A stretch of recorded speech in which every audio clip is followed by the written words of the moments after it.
And for equidistant sampling, you would have to obey the, let's say, the situation in the manner that if you have a cube,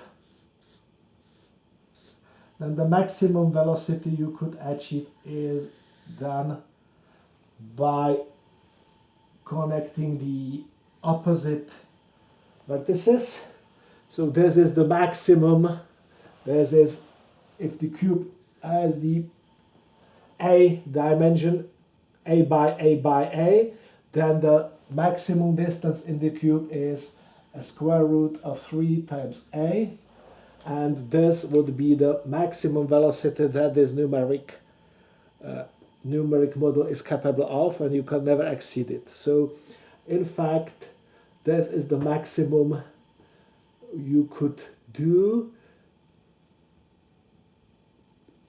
and this rule could be expressed, of course, for unequidistant cuts. I mean, two cuts that have different discretizations in the x, the y, and the z, and is called a current condition. And a current condition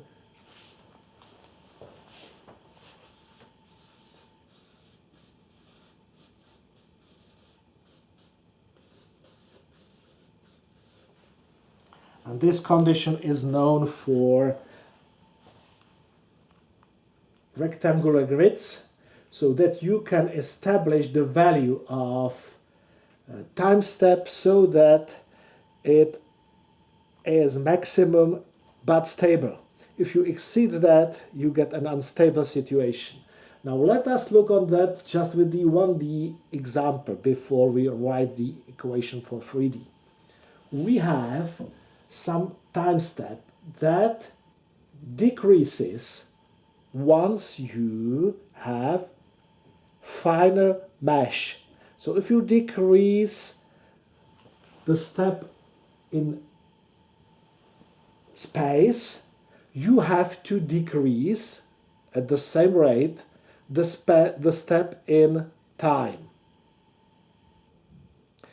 So just if you have a 3D mesh and you make it 2 times finer, that is, you cut x 2 times with 2 times more cuts, you cut y with 2 times more cut, and you cut z with 2 times more cuts, and you have to cut time with 2 times more cuts.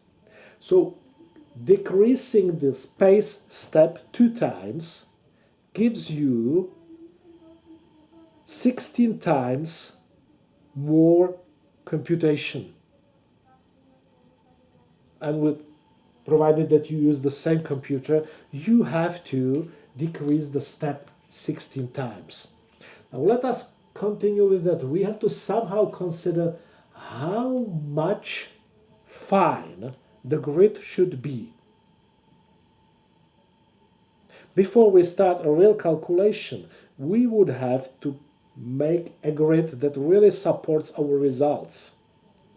So the first point is that we cannot just make any space discretization. In order to represent the results, we would need to obey at least the sampling theorem. And there is a good rule to use several discretization cuts for any period of propagating wave. So let's say that we would like to make our calculations up to 1 gigahertz. And our calculation runs in free space. So the velocity of light, c, is then roughly 3 times 10 raised to the 8th power meter per second. So this is the velocity of propagation of light. We have 1 gigahertz. So if we have a 1 gigahertz wave in space, we should sample it in a good manner. And let's say the rule of thumb is that shall you want to make some rough calculations, you should use 10 samples per wavelength. Now the question is why 10 samples per wavelength? Why not only 2 samples, which is the Shannon-Kotelnikov theorem? But remember that this theorem holds for an infinite time. So if you sample some signal which lasts a very long time, then you can properly sample it with 2 times the frequency of the signal. But with a short signal, this is not the truth. For example, you might, with a double frequency, sample just zeros of the signal. And unless you have a very long time, so that those two sampling and signal frequency get out of phase, you would not find out that there is any signal. So the rule of thumb is 10 samples per wavelength for rough calculations and let's say 25 samples per wavelength for precise calculations. Okay, so we would have 10 samples, let's say, per wavelength. The wavelength at 1 gigahertz is 30 centimeters. So if we make 10 samples per wavelength, we would have to make samples at 3 centimeters distance.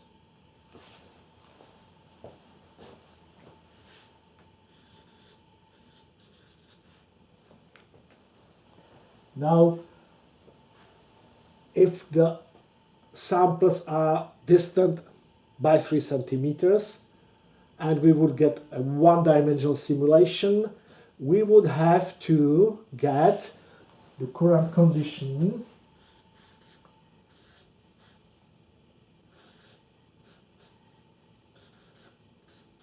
so we have 3 centimeters, and if we divide that by the velocity of light, we would get the maximum stable time step. Okay, so what is that? Delta x is 3 raised to 10 minus 2 meters, and we divide that by 3 raised to 10, 3 times 10 raised to 8, which would be resulting in a maximum time step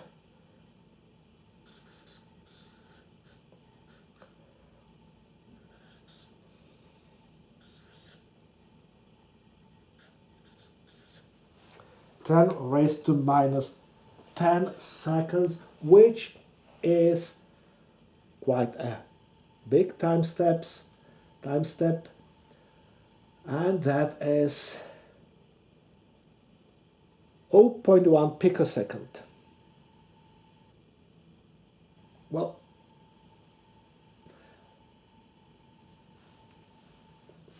now you know that you have some time step and some space step, and depending on the structure, you would have the number of calculations to be done in order to complete your job.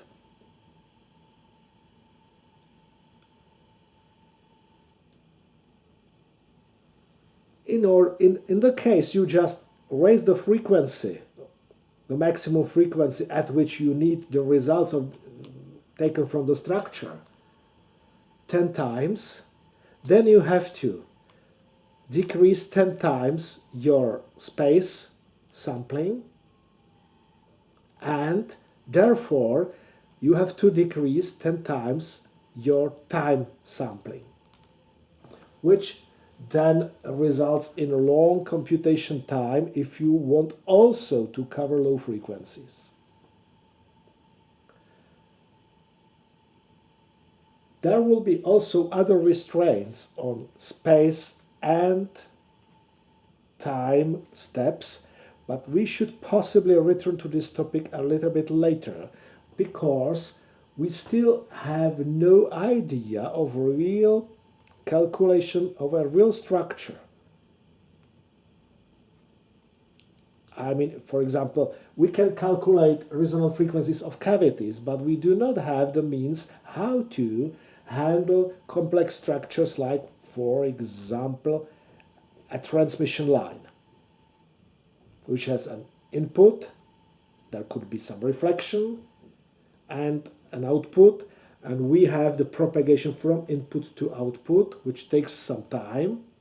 That would be in our old harmonic time dependence language denoted as phase shift or phase delay, and some magnitude change, possibly some attenuation, for example, which would be the magnitude of the transmission coefficient. So in order to get such numbers, we still miss something. So let us again consider a structure and an important point, which is a boundary.